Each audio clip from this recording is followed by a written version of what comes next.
Hello दोस्तों, मैं हूं मुकेश तिवारी और मैं आपका स्वागत करता हूं अपने YouTube channel study with team पे। तो दोस्तों, जैसा कि ये मैं बता दूं पहले कि ये चैनल हमारा ज़्यादातर हमारे गांव विलेज में रहने वाले बच्चों के मद्देनज़र बनाया गया, क्योंकि एक गांव में एक किसान के घर पे रहना और कोचिंग क्लासेस करना, हाई फाई इतनी फीस उसकी बहुत प्रॉब्लम होती है, क्योंकि हमें किसान घर के बच्चे हमने झेला है वो सब चीज़ें। तो आगे हमारे भाई लोग को ये चीज़ झेलनी ना पड़े, इसी को मद्देनजर रखते हुए मैंने ये चैनल प्रॉपर बनाया है। आप लोग के लिए फ्री चैनल है, आप बस इसका सिर्फ और सिर्फ एक फीस है कि आप इससे ज़्यादा से ज़्यादा लाइक करें, शेयर करें, अपने दोस्तों के पास भेजें, ताकि सब भाइयों तक हमारी ये चीज़ जानकारी जल्दी से जल्दी और अच्छे ढंग से, एक क्लियर ढंग से मिल सके। ताकि क्या है कि इसका मतलब फोकस भी है, क्योंकि बहुत सी चैनल्स पे पढ़ते हैं लोग, बहुत सी चीज़ें पढ़ते हैं, लेकिन बच्चे समझ नहीं पाते क्या पढ़ना है क्या नहीं पढ़ना है। तो उस पर होता क्या कि बहुत सी चीज़ें वो भी पढ़ जाते हैं जो उनकी ज़रूरत नहीं होती। ठीक है, तो इसी सबको ध्यान में रखते हुए एक फोकस स्टडी, जैसे हमें सिर्फ और सिर्फ एक रिजल्ट के हिसाब से पढ़ाई करनी है, हमें सिर्फ एक जॉब पानी अपनी, ना कि हमें पीएचडी और साइंटिस्ट करना है। तो हमें ज़्यादा से ज़्यादा ये ध्यान देना है कि हमें क्या पढ़ना है क्या नहीं पढ़ना है। तो इन सब चीज़ों को मैंने इतने दिनों में जो ऑब्जर्व किया, जो देखा, उसी को ध्यान में रखकर मैंने ये चैनल बनाया।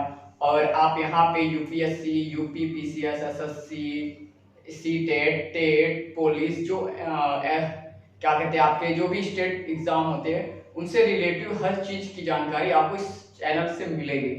और अगर आप लोग का प्यार ऐसे ही मिलता रहेगा, अच्छे से मिलता रहेगा, तो आपको यहाँ पे वो टीचर भी मिलेंगे जिन्होंने लगातार 3-3 बार आईएएस का इंटरव्यू फेस किया है, जिन्होंने लगातार 2-2, 3-3 बार पीसीएस का मेंस दिया है, इंटरव्यू दिया है।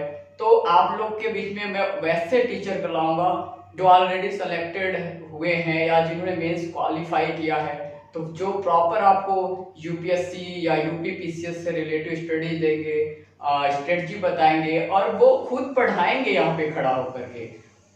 मैं आपके पास उनको लाऊंगा जिन्होंने पहले ही अटेम्प्ट में नेट जीआरएफ क्लियर किया है, पीएचडी है। तो ऐसे ऐसे मैं टीचर को आपके सामने उपलब्ध कराऊंगा जो आपको एक बेहतरीन गाइडेंस देंगे, जो खुद एक सक्सेस पर्सन है।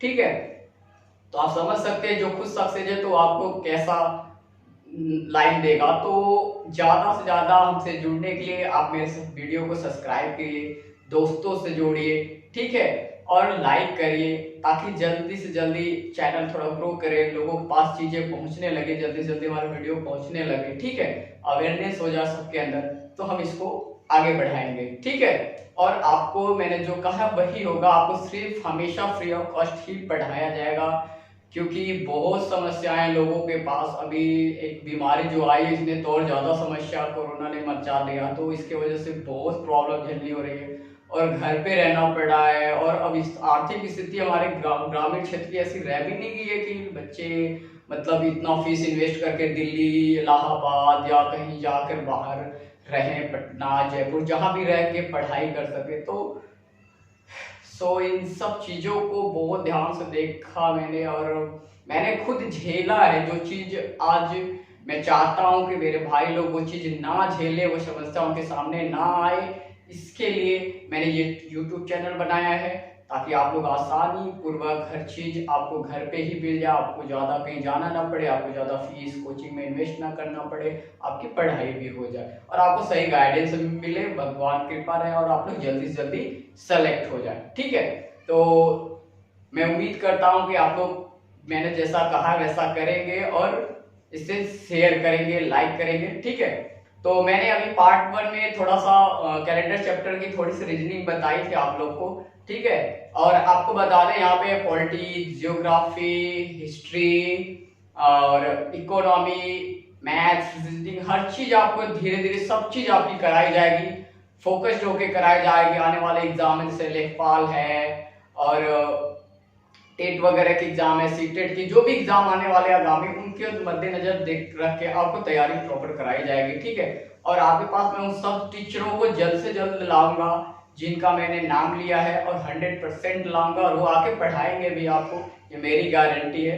तो उसके लिए सिर्फ और यही है कि आप लोग ज़्यादा से ज़्यादा हमारे चैनल को सब्सक्राइब करें, लाइक शेयर करें, ताकि मैं उनको यहाँ बुला सकूँ। ठीक है, तो आइए अब हम रीजनिंग का जो कैलेंडर देखे थे, इसको हम इस कैलेंडर वाले चैप्टर को हम 3-4 पार्ट में कम से कम देखेंगे। ठीक है, क्योंकि बड़ा लॉन्ग चैप्टर है और जाते हम ट्रिक के थ्रू ज्यादा पढ़ना मुझे लगता है कि सही नहीं है, क्योंकि ज्यादा ट्रिक दिमाग में होती है तो होता क्या है, मेन टाइम जो एग्जाम का टाइम होता है तो हम ट्रिक ही भूल जाते हैं। तो हमारा फोकस रहेगा कॉन्सेप्ट के थ्रू पढ़ना। कॉन्सेप्ट ऐसा हो कि जो भूले ना, एक बार आप इस ब्लैक बोर्ड पे एक बार इस क्लास को आप देख लोगे तो मैं इतना गारंटी कहता हूँ 90% चीज आपको दिमाग में यहीं बैठ जाएंगी। और अगर आपने इस वीडियो को फिर रिवाइज करके देख लिया तो आप 100% क्लियर हो जाएंगे, आपको कोई बुक्स नोट्स में नहीं देखना पड़ेगा, यहीं से आपको सब समझ में आ जाएगा। ठीक है, तो आइए अब हमसे थोड़ा सा आगे बढ़ते हैं कैलेंडर में। और आज मैं आप लोग को कैलेंडर में बताता हूँ, जैसे हमने सुना है बर्थडे का डेट, जैसे कोई कहता है कि उनका बर्थडे इस तारीख को इस महीने का था, तो हम कैसे निकालेंगे किसी का बर्थडे कब था, इन सब चीजों को। मान लीजिए उनका बर्थडे उस साल में था, उस डेट पे था, तो उस दिन कौन था। तो आज यही चीज मैं आप लोग को यहाँ पे बताऊंगा। ठीक है, तो सबसे पहले मैंने आप लोग को बताया था ईयर, शताब्दी, ये सब चीजें मैंने आप लोग को बता दी थी कि शताब्दी क्या होती है, ईयर्स क्या होता है। ठीक है, और सामान्य वर्ष में दिन कैसे बढ़ते हैं और लीप वर्ष में दिन कैसे बढ़ते हैं। ठीक है, अब हम आगे देखेंगे कि किसी का अगर बर्थडे है, किसी डेट पे पड़ा है, तो या मान लीजिए हम कोई हमसे पूछता है कि 15 अगस्त 1947 को, आप लोगों ने सुना होगा, फेमस बात क्वेश्चन है, कौन सा दिन था, तो ये कैसे हम निकालेंगे, उस चीज को हम यहाँ पे बहुत इजी तरीके से देखेंगे। आप ध्यानपूर्वक देखिए, जैसे कि अगर मैं कहता हूं कि 15 अगस्त 1947 को कौन सा दिन था, कोई हमें ये पूछे 15 अगस्त 1947 को कौन सा दिन था, तो इसको निकालने का एक फॉर्मूला है और बहुत ही इजी। उसके लिए हमें 2-3 चीजें कैरी करनी पड़ेगी, मतलब ध्यान देनी पड़ेगी, उन्हें थोड़ा समझना पड़ेगा, उसके थ्रू हम इसको बहुत आसानी से कर लेंगे। उसके लिए सबसे इंपॉर्टेंट होता है, इसका एक टेबल होता है। ठीक है, जैसे महीने होते हैं हमारे जनवरी, फरवरी, मार्च, अप्रैल, उनका एक टेबल होता है। तो एक होता है, वो होता है सामान्य वर्ष का, एक होता है सामान्य वर्ष का, और एक होता है लीप वर्ष का। ठीक है, तो ये होता है 144, 250, 036, 146, और दूसरा होता है 034, 0250, 36, 146। ठीक है, ये हमारा सामान्य वर्ष का कोड होता है और ये हमारा लीप वर्ष का होता है। सामान्य वर्ष में जैसे एक है तो इसको हम, ये जनवरी है, ये फरवरी, ये मार्च और ये अप्रैल, ये मई का कोड है, ये जून का कोड है, ये जुलाई का कोड है, ये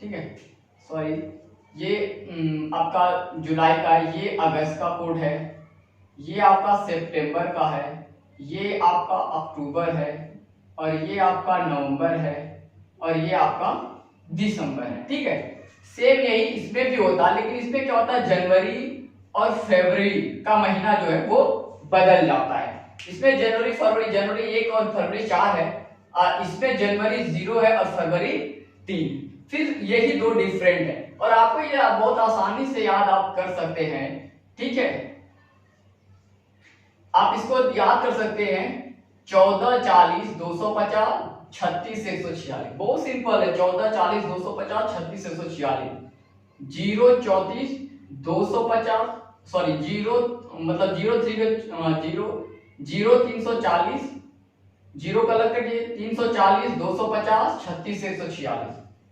ठीक है, आपको बस ये आगे का याद रखना है, 0 और 3 यही चेंज होगा, बाकी सेम सब प्रोसेस वही रहेगा। ठीक है, तो ये हमें टेबल याद करना होता है। ठीक है, और दूसरी चीज आपको यहाँ पे ये जरूरत पड़ेगी, चलिए उस अभी आएगा उसका नंबर तो बताऊं तो ज्यादा जल्दी समझेंगे, तो आपको उम्मीद करता हूँ ये चीज याद हो जाएगी, और अगर ये याद हो जाएगी तो बहुत इजी तरीके से आप उसको क्वेश्चन को सॉल्व कर लेंगे, सिर्फ और सिर्फ यही है जो है उसमें। ठीक है, तो देखिए और भी तरीके, मैं नेक्स्ट वीडियो बनाऊंगा और उसमें इससे भी बेहतरीन ट्रिक लेकर आऊंगा। ठीक है, तो पहले हम इसको देखते हैं। अगर हमें जब पूछा था क्या 15 अगस्त 1947, 15 अगस्त 1947, मैं यहाँ पे कोड को लिख देता हूँ ताकि आप लोग को दिखता भी रहे और याद भी होता रहे। तो आपका था 144 0250 36 146 और दूसरा ये सामान्य था वर्ष, और लीप वर्ष था 034 0250 36 146, ये आपका लीप वर्ष का। ठीक है, तो आप इसे देखते भी रहेंगे तो आपको ज्यादा जल्दी से याद होगा, क्योंकि बताता रहूंगा दिखाता रहूंगा तो ज्यादा जल्दी याद होता है। ठीक है, अब देखिए इसमें करना क्या है, सबसे पहले हमें जो डेट दिया है उसको लिखना है। तो जैसे डेट है 15, ठीक, फिर हम देखेंगे महीना कौन सा है, महीना क्या, अगस्त। ये इसका लास्ट का देखेंगे यर्स क्या है, ये वर्ष सामान्य वर्ष है या लीप वर्ष, पहले ये भी चेक करेंगे। तो आपको हमने बताया था जो जिसके लास्ट के 2 डिजिट 4 से डिवाइड हो जाए मतलब वो लीप वर्ष है, और जो नहीं होंगे वो सामान्य वर्ष है। तो ये 47 4 से डिवाइड हो जाएगा, नहीं हुआ, 4 एकम 4 4 और 7 में भाग में नहीं हुआ, इसका मतलब ये सामान्य वर्ष है। ठीक, अब देखिए सामान्य वर्ष है तो हम यहाँ सामान्य वर्ष में अगस्त का कोड क्या है हम यहाँ पे चेक करेंगे। जनवरी, फरवरी, मार्च, अप्रैल, मई, जून, जुलाई, अगस्त, ये रहा आपका अगस्त। अगस्त का कोड कितना है, 3 है। ठीक है, अब यहाँ पे हम अगस्त का कोड लिख लेंगे, पहले डेट लिखेंगे, फिर उस मंथ का कोड लिखेंगे, अगर वो सामान्य है तो सामान्य, और अगर वो लीप वर्ष है तो लीप वर्ष। वैसे सबका सेम ही है, बस 2 आगे के चेंज है, ये तो पता है। ठीक, अब देखिए इनके जो वर्ष के लास्ट के 2 डिजिट है उनको लिख लेंगे। पहला काम डेट लिखना, दूसरा काम है मंथ का कोड, मंथ का कोड, और तीसरा है ईयर्स के आखिरी के 2, ईयर के आखिरी के 2 डिजिट। ठीक है, आखिरी के 2 अंक लिख लेंगे। उसके बाद अब हम क्या लिखेंगे कि जैसे ये आखिरी के 2 डिजिट है, अंक है, तो इनमें हम 7 से डिवाइड करेंगे, इनमें हम 4 से डिवाइड करेंगे। ठीक है, इनमें हम 4 से क्या करते हैं, डिवाइड करते हैं, और जो इनका जितनी बार भी ये जाता है, भागफल जितनी बार जाता है उसको यहाँ पे हम लिख लेते हैं। जैसे 4 से 47 भाग देंगे, 4 एकम 4 कट गया, 7 उतरा, 4 एकम 4 या 4 बन जा 4 इंग्लिश में कहते हैं, 7 में से 4 गया, 3 बचा। तो हमें इस रिमाइंडर से कोई मतलब नहीं, हमें सिर्फ मतलब है किससे, इस डेट से, कितनी बार ये गया है उसको अब इसके नीचे लेंगे, यानी ईयर को डिवाइड करने पर, ठीक है, डिवाइड करने पर जो भी आएगा उसका, ठीक है, ईयर को डिवाइड करने पर जो इसका भागफल आएगा उसको यहाँ पे हम लिख लेंगे। इसका भागफल कितनी बार का, 11 बार, तो उसको 11 पे लिख लेंगे। ठीक है, इतना काम करना है बस। फर्स्ट काम डेट लिखना है, सेकेंड काम उसमें मंथ को है जो उस मंथ का कोड जोड़ देना, अगर सामान्य है तो सामान्य वर्ष का, लीप है तो लीप वर्ष का। सामान्य और लीप दोनों सेम है, बस आगे के 0 और 3 और इसका जनवरी फरवरी में डिफरेंट है। फिर उसके बाद जो वर्ष है उसके आखिरी दोनों डिजिट लिख लेंगे, फिर आखिरी के 2 डिजिट जो है उसमें हम क्या करेंगे, 4 से डिवाइड करेंगे, वर्ष के जितना बार में जाएगा भाग उसको लिख लेंगे। इतनी चीजें सिर्फ इसमें करनी, अगर आपको ये याद है तो आप बहुत आसानी से मतलब 10 सेकंड में लिख लेंगे, फटाफट लिखना ही तो है, आराम से कर लेंगे। ठीक है, उसके बाद क्या करेंगे, हम इसे ऐड करेंगे, तो 5 और 3 8, 8 और 7 15, 1 16, यानी 5 3 8 7 15 1 16, कैरी हुआ 1 और 1 कैरी 2, 4 2 6 6 1 7, ये हमारा आ गया टोटल 76 डेज आ गया। ठीक है, ये हमारा हो गया 76। ठीक है, अब हम क्या करेंगे, अब इस 76 में आप लोगों को पता है, मैंने बताया भी था कि हफ्ते में कितने दिन होते हैं, 7 दिन। हर 7 दिन के बाद हफ्ता जो 7वें दिन होता है, पहला दिन होता है, वो हर 7 दिन बाद अपने आप को रिपीट करता है, मतलब एक वीक के बाद हर दिन, जैसे 1 तारीख को सोमवार है तो 8 तारीख को भी क्या पड़ेगा, सोमवार पड़ेगा, क्योंकि हर 7 दिन बाद वो अपने को रिपीट करता है, दिन या वीक जो हर 7 दिन पे रिपीट होता है। ठीक है, उसी तरह तो ये आखिरी क्या करेंगे हम, अब जितना हमारा जोड़ने पाया उसमें हम 7 से क्या करेंगे, डिवाइड करेंगे, 7 से इसको डिवाइड करेंगे, ये याद रखिएगा आप लोग, ठीक है। फर्स्ट स्टेज ये हो गया, सेकेंड स्टेज ये है, ठीक है, इसको हम डिवाइड करेंगे। तो डिवाइड कितना बड़ा होगा, बहुत इजी है, छोटा छोटा होगा, कर सकते हैं। 7 एकम 7 कट गया, 6 बचा, 7 से 6 में भाग जाएगा, नहीं जाएगा। चलिए अब देखिए यहाँ पे हमें सिर्फ किससे मतलब, वहां पर जब हम इसने ईयर्स में भाग दिए थे तो हमें भागफल से मतलब था, जितनी बार गया था। लेकिन जब हम पूरा ऐड करके भाग करेंगे हफ्ते से, तो वहां पे हमें रिमाइंडर से मतलब रहेगा। इससे रिमाइंडर, रिमाइंडर मतलब शेष से हमें मतलब रहेगा। और शेष से मतलब रहेगा कैसे, देखिए अब एक चीज और इसके बाद आपको याद करनी, हमें पता होता है जो वीक में दिन होते हैं, ठीक है, उनका एक कोड होता है, जो दिन होते हैं उनका एक कोड होता है, और ये कोड आपको हमेशा इस कैलेंडर वर्ड में हमेशा यूज आएगा, तो उसको याद रखना अच्छी बात है। जैसे पहला 01 अगर आता है तो वो रविवार है, 01 रविवार का कोड है। 02 जो है वो हमारा सोमवार का कोड है, ठीक है। 03 जो है वो हमारा मंगलवार का कोड है, ठीक। 04 जो है हमारा वो बुधवार का कोड है। 05 है वो हमारा बृहस्पतिवार का कोड है, बृहस्पतिवार या गुरुवार कहते हैं। और 06 जो है वो हमारा शुक्रवार का कोड है, 06 जो हमारा वो है शुक्रवार का कोड है। और 00 जो है ये हमारा शनिवार का कोड है। तो हम आसानी से याद करते हैं, एक रविवार का, अब उसी से शुरू कर दिए, 2 आया तो सोम, 3 मंगल, 4 बुध, 5 बृहस्पति, 6 शुक्र और 00, 6 तक ही याद है, उसके बाद 00। तो 00 जो है वो हमारा शनिवार का कोड है, ठीक है। तो अब हम इस कोड को क्या करेंगे, याद कर लेंगे, ठीक है। अब इस कोड की सहायता से हम इसका आंसर बताएंगे। तो देखिए यहाँ पे हमारा जो रिमाइंडर वो कितना बचा है, 6 बचा है। और हम यहाँ देखेंगे 6 किसका कोड है, 6 किस वाले दिन का कोड है, शुक्रवार को, यानी 15 अगस्त 1947 को कौन सा दिन था, शुक्रवार था, ठीक है। बहुत इजी है, सिर्फ और सिर्फ को आपको करना क्या, मैंने आपको फिर से बता देता हूं, ये सामान्य वर्ष, ये लीप वर्ष का कोड है, आपको इसको याद करना है, ये महीनों के कोड है, ठीक। दूसरी चीज याद करनी है, ये दिन के कोड है, ये याद हो जाएगा, भी इजी है एक तो, ठीक। उसके बाद आपको चाहे जो सा भी डेट देता है, उसमें आपको सिर्फ ये प्रोसेस करना है कि पहले हम डेट लिखेंगे, फिर देखेंगे मंथ कौन सा है, तो उस मंथ को देखेंगे, फिर उससे पहले ये देखेंगे कौन सा ईयर है, वो ईयर सामान्य ईयर है या लीप ईयर है। सामान्य वर्ष रहेगा तो सामान्य वर्ष उस मंथ का कोड लिख लेंगे, लीप वर्ष रहेगा तो लीप वर्ष उस मंथ का कोड लिख लेंगे।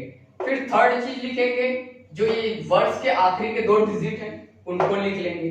फिर उसके बाद लास्ट जो है वो ये है कि वो जो वर्ष के आखिरी 2 डिजिट है उनको हम 4 से डिवाइड करेंगे, और जितनी बार भाग जाएगा भागफल उनको लिख लेंगे, शेष से कोई मतलब नहीं, सिर्फ भागफल, और सबको ऐड कर देंगे, ऐड करके 7 से उसे डिवाइड करेंगे।